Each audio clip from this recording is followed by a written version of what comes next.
I paid for my wife's dream to open a cafe and found out that she has a romance with her mysterious Serbian client. I filed for divorce, and she was left with nothing. I am 30 years old. I have been married already 4 years. My wife is 27 years old. When people hear about this, they often are surprised, considering that she was only 23 when we got married. My parents also didn't particularly like it. They said that we should wait a couple more years. But between us there was such an unreal connection, as if we perfectly understood each other. We dated only about 15 months before getting married. Yes, now it sounds crazy. Then it seemed to us that we were soulmates. And now, taking into account what our marriage turned into, I more and more often think, did we rush? The jewelry business that I run with my brothers became one of the best things in my life. We started in our parents' garage, made jewelry by hand and sold them at local markets. Now we have 3 stores in the city and an online shop. We send orders all over the country. Most people think that running a business with family is a synonym for disaster. Believe me, I have heard all these horror stories. But we with my brothers have always been close since childhood. Each is responsible for his part of the work. And somehow we managed to develop the business without serious quarrels and drama. On the contrary, the common cause even made us closer. My wife always dreamed of opening a small cozy cafe where her 2 favorite things would be combined: coffee and books. She is literally a bookworm. Before meeting her, I only rolled my eyes looking at people who made reading their personality, posted quotes on social networks, dragged books everywhere, and now I am married to one like that. Funny how life turns out. When she voiced the idea of a cafe, I wanted to help to embody her dream. The rent in the prestigious part of the city where she wanted to open the establishment is simply insane. But I took it on myself, because I understood this would give the business the best chance for success. And indeed, the place began to be in demand.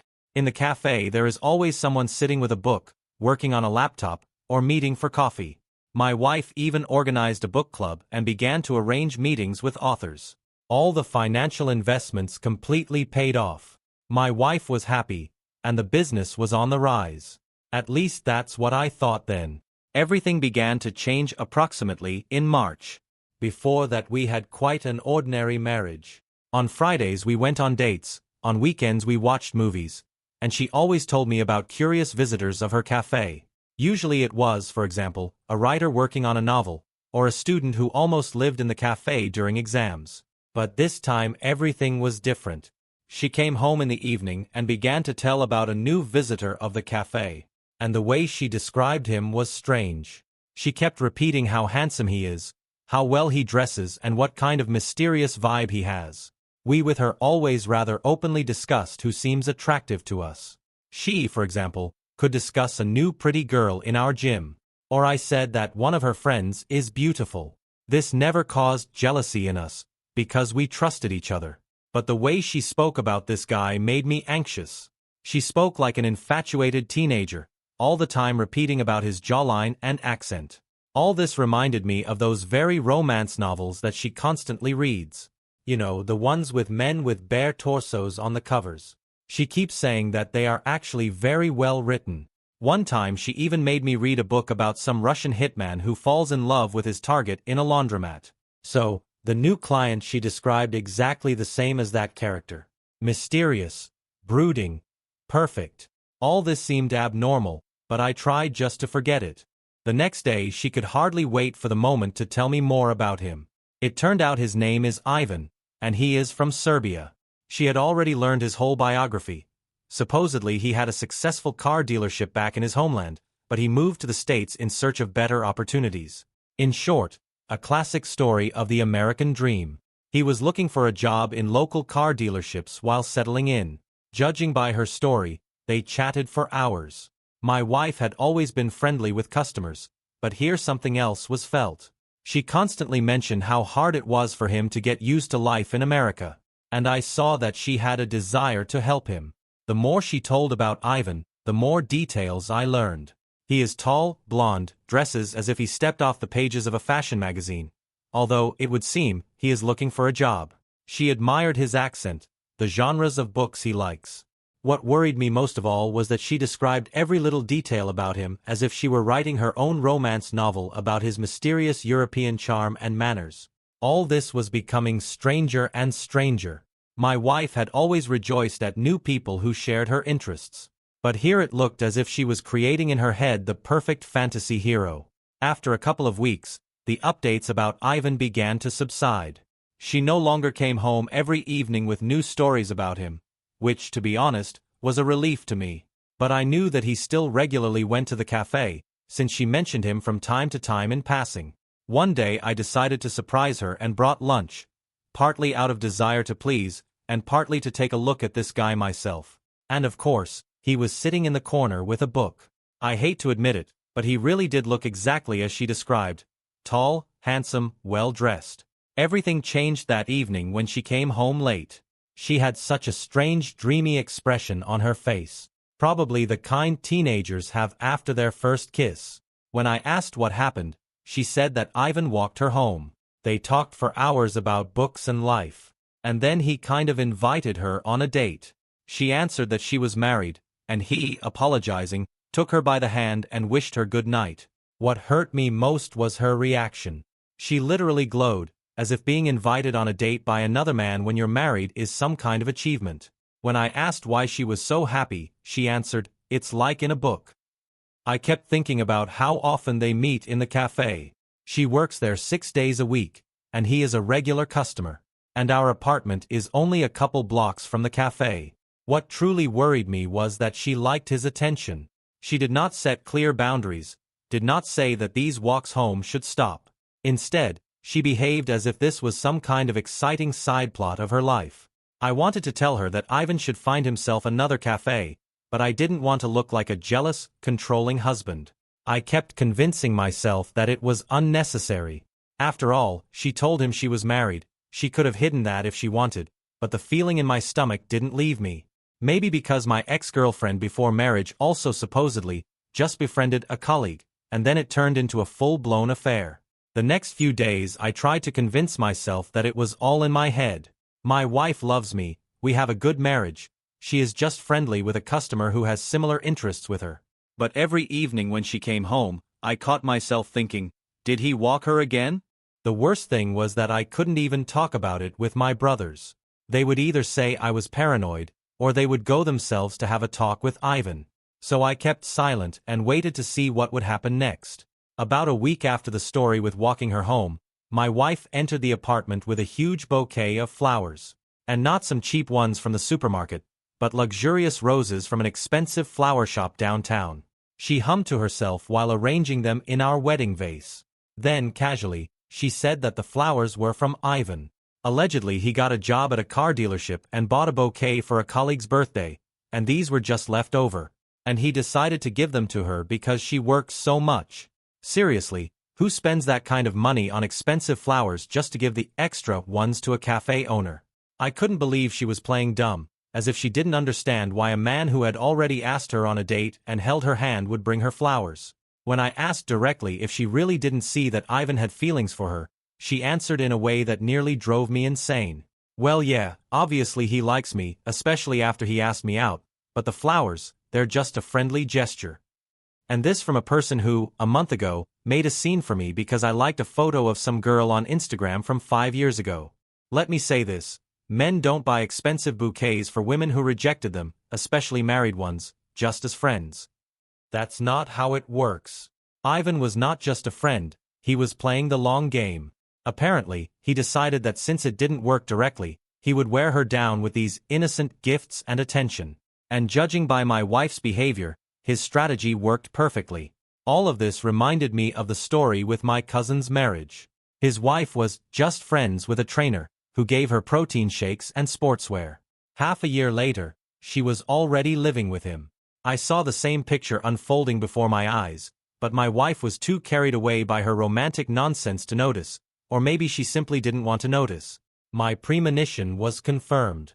Just 2 days after the flower incident, my wife was supposed to be home at 6:30 p.m., as usual, and by 7:30 she still wasn't there. At 8 o'clock she still wasn't home.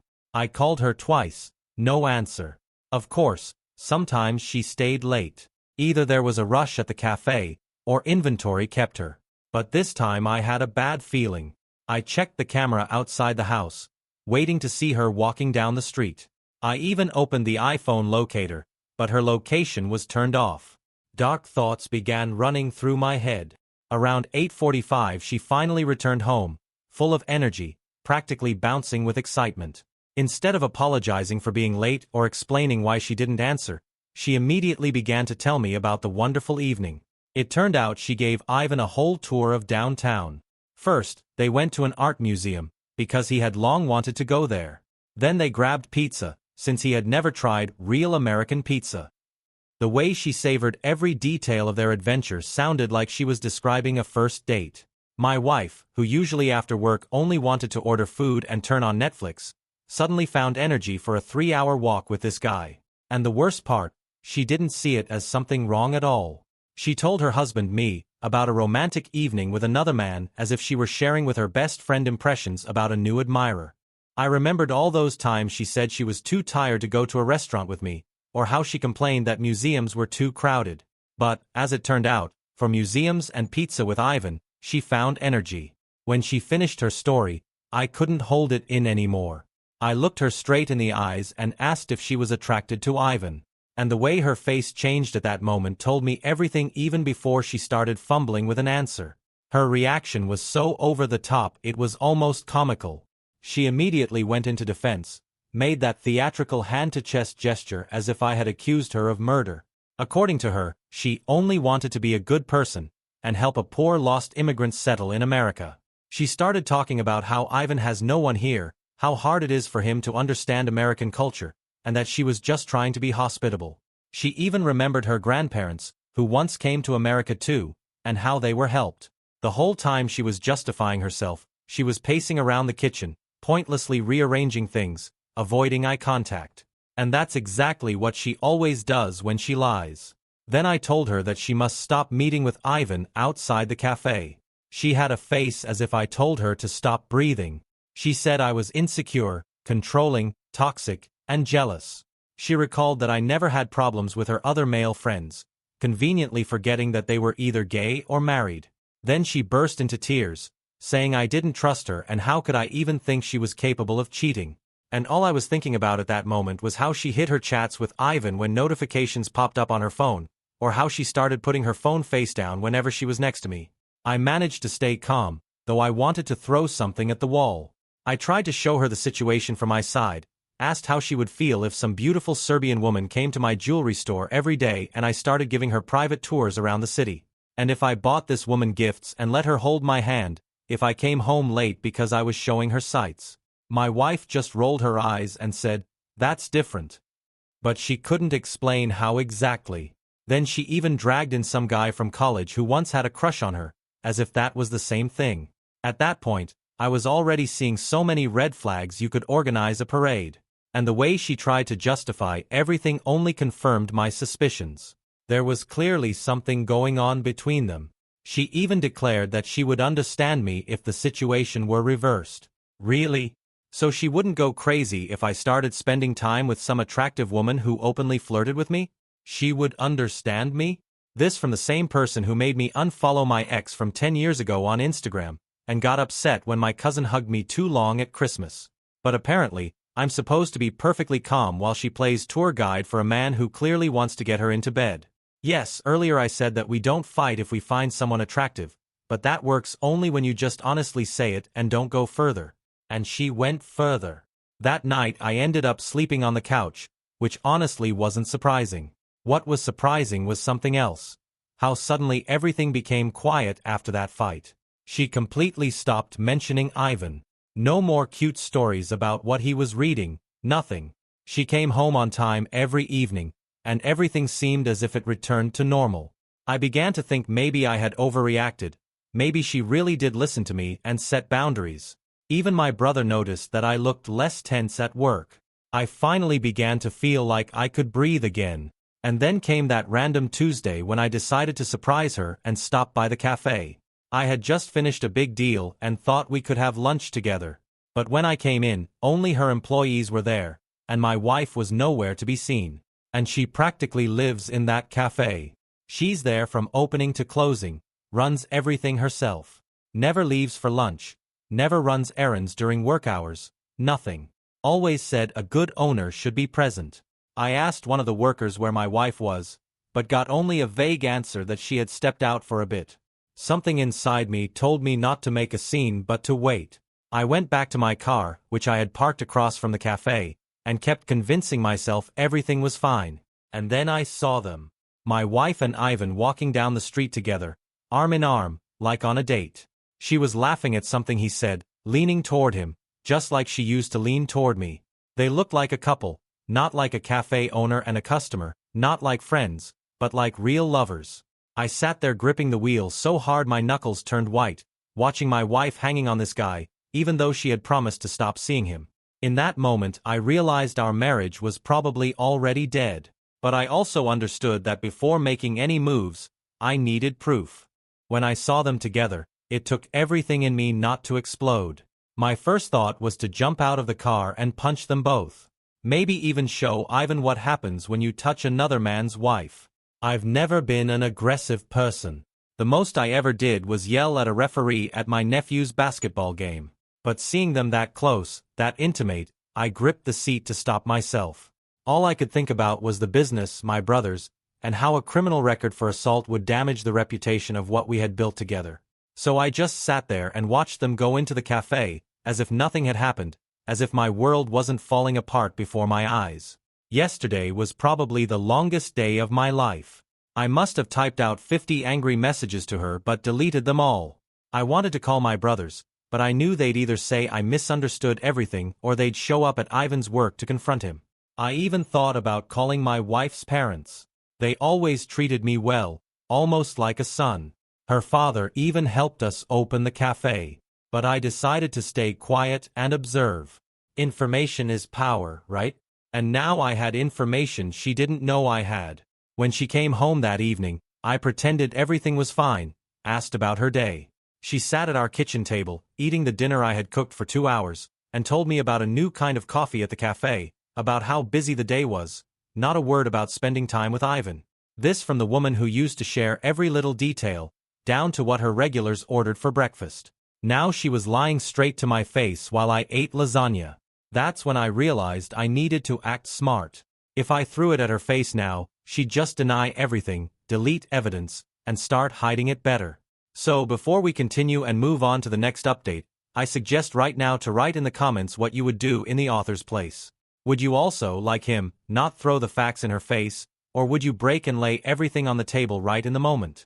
Honestly, I don't know what I would do, because on one hand I'm such a non-emotional person, and logically you really should act cold-blooded. But on the other hand, to endure this for a long time and secretly make some scheme, for me that's incredibly hard.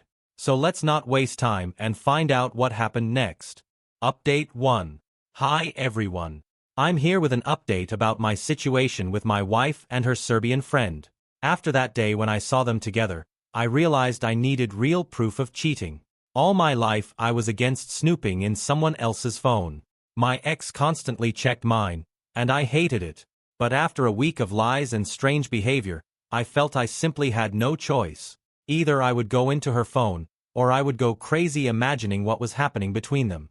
I waited until my wife fell asleep. She always takes strong sleeping pills because of her insomnia, and they knock her out completely. The whole day she behaved strangely, constantly checking her phone and smiling at it, which only fueled my suspicions. Around midnight, when she was already out cold, I took the phone from her nightstand. I found the WhatsApp chat right away. She didn't even try to hide it. They were texting constantly, all day long, every day. I know technology well enough. I run our online jewelry store, so I knew how to export the entire chat history and send it to myself. Then I looked in her photos. There were dozens of pictures. Them together in restaurants, parks, museums, in those very places where, according to her, she never had time to go with me. In one photo they were sitting in that expensive Italian restaurant where I tried to take her for our anniversary. And she had told me it was too expensive. The whole time I was digging through her phone, I kept glancing at her. She was sleeping peacefully, probably dreaming about her Serbian lover. At that moment I felt like some kind of maniac, even though in reality her perfect little fling was about to backfire on her. I carefully covered my tracks, deleted the exported file, cleared the recently sent photo, even erased the WhatsApp web history. The whole operation took maybe 5 minutes, but it felt like hours. When the files were already on my phone, I went downstairs and began reading everything. I wish I hadn't. At first the chat looked innocent. Conversations about books, coffee, about how he was adjusting to America. But then I came across dialogue that really twisted my stomach. They were discussing some romance novel my wife had recommended to him. Probably one of those she always tried to push on me. But very quickly the conversation shifted. They started comparing themselves to the characters. From what I gathered, the book was about forbidden love. Then Ivan started making comments about the intimate scenes, and my wife, the woman I lived with for 5 years, with whom I built a business, whom I considered my closest person, boasted that she was sleeping with him. It wasn't veiled. The messages were explicit, with details of their encounters, jokes about how cheating made everything more thrilling. My wife actually wrote that she didn't regret cheating on me. She was even proud of it. The whole idea of a forbidden romance turned her on, like she was the heroine of one of her stupid novels. The same woman who cried at our wedding while promising loyalty had turned our marriage into a cheap storyline for her own real-life romance. I couldn't stay in the house after what I read. It was 2 a.m., freezing cold outside, but I had to leave. I just walked aimlessly, staring at the phone, rereading their messages, torturing myself with every detail. I came back home around 3 a.m. She was still sleeping in our bed. I checked her phone again and this time recorded a video of the chat, in case she tried to delete everything. I recorded directly from her phone, not screenshots, but a video scrolling through the chat with dates, contacts, all the information. I had seen my cousin's divorces, and I knew how cases fell apart over fake or incomplete evidence. I wouldn't let her slip away. I recorded the entire chat history, all the photos. Let her try later to explain it as just friendship with a customer. And the worst part wasn't even the cheating. It was how they laughed about it, turning me into the butt of their jokes. I was staying late at work to pay the rent for her cafe. Meanwhile, she was enjoying herself, sneaking around with him. Reading their messages and seeing how she joked about having a husband at home while sleeping with Ivan, I realized it wasn't just about the betrayal. She even told him personal things I had trusted only her with, moments that should have stayed just between us. She might think she's living out one of her romance novels, where a bored wife looks for thrills with a mysterious foreigner. But this isn't a book where everyone ends up happily ever after. I had already found a divorce lawyer who specializes specifically in adultery cases. I was no longer going to play the role of the naive husband in her stupid story. Update 2. Finally, I can tell you what happened. After weeks of careful planning with my lawyer, we began the divorce process. I hired a process server and paid extra so that the divorce papers would be handed to her at the busiest time in the cafe, during lunch. I took a cab and parked across the street to see everything with my own eyes. The server went right into the packed cafe, past her regulars and book club ladies, and handed her the divorce papers right at the counter. She tried to persuade him to go into the back room, but he loudly announced that he was serving her with divorce papers. I watched through the window as her perfect little world collapsed. Her hands were shaking so badly she could hardly hold the envelope. Some of her precious book club women were there too, witnessing the scene. So much for the image of the refined cafe hostess. I spent the rest of the day at work and honestly felt great. My brothers immediately knew something had happened because I was in such a good mood. Usually I'm glued to my phone, but that day I didn't care. No missed calls, no begging messages, nothing. She knew she'd been caught. The prenup, which we signed ironically at the insistence of her parents, had a clear adultery clause. She wouldn't get anything from me. When she came home that evening, she looked awful. Smudged makeup, swollen eyes from crying, snot running down. Not at all the confident woman sneaking around with her Serbian lover.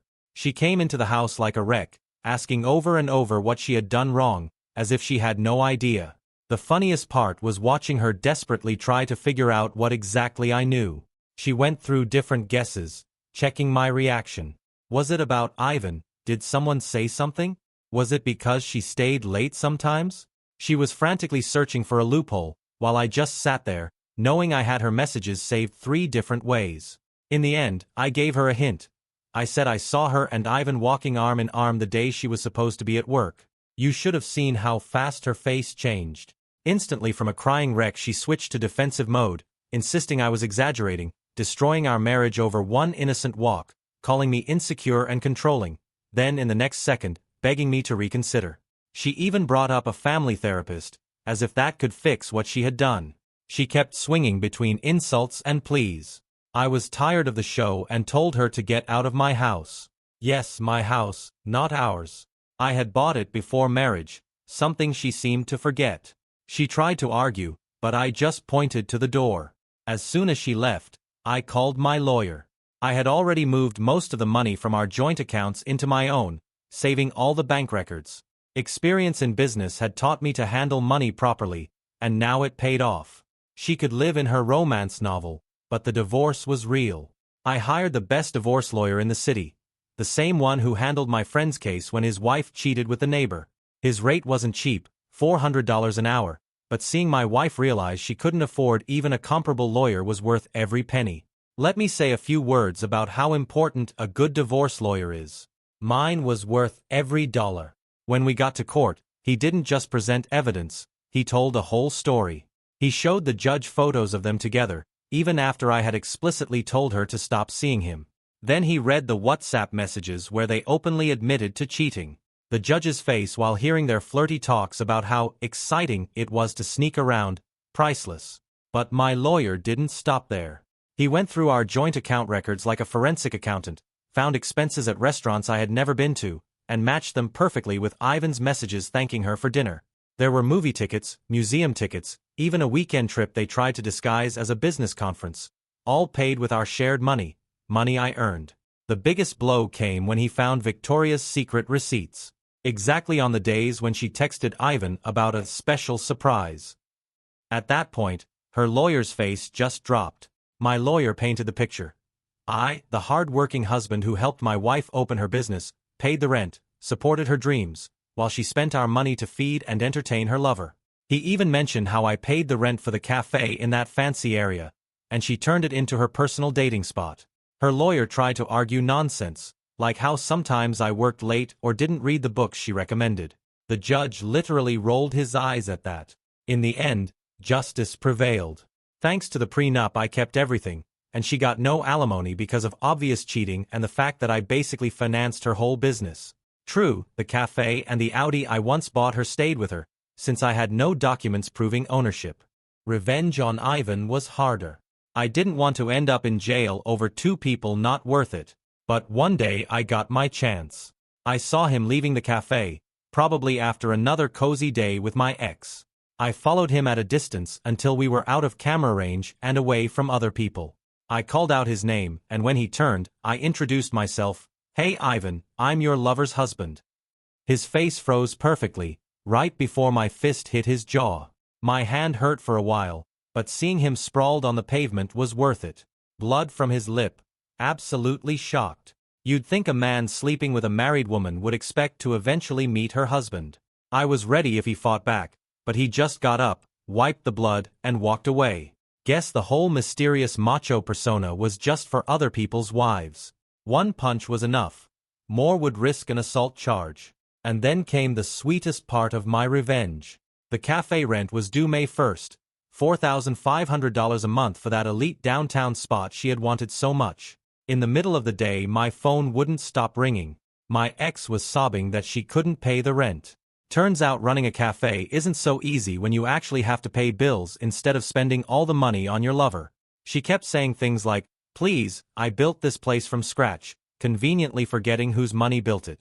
The begging turned into bargaining. She promised to pay me back, offered me a share, anything to keep her precious cafe. My answer was always the same: sell the Audi. She cried, said she needed the car, that without it she couldn't run the business. In the end, I just blocked her number. A week later my brother sent me a screenshot from Facebook Marketplace. Her white Audi was listed for urgent sale. After selling the car, she called me from another number, screaming that I was a villain for making her sell it. She yelled that I was cruel, that I was destroying the work of her life because I refused to help with the rent. I just laughed and reminded her how fun and exciting it was to cheat on me in that very cafe whose rent I had been paying. Since then I haven't heard from her or seen her. To be honest, I'm even looking forward to next May. Without my rent money, without my accountant managing her finances, and without her flashy car that kept up her image, I bet the cafe won't last a year. Those book club ladies who used to adore her mostly stopped going there. Turns out being publicly served with divorce papers for cheating isn't great advertising. My brother drove by recently and said the place was pretty empty. Thanks to everyone for the support. I think this is my last update. I've got better things to do than dig around in the past.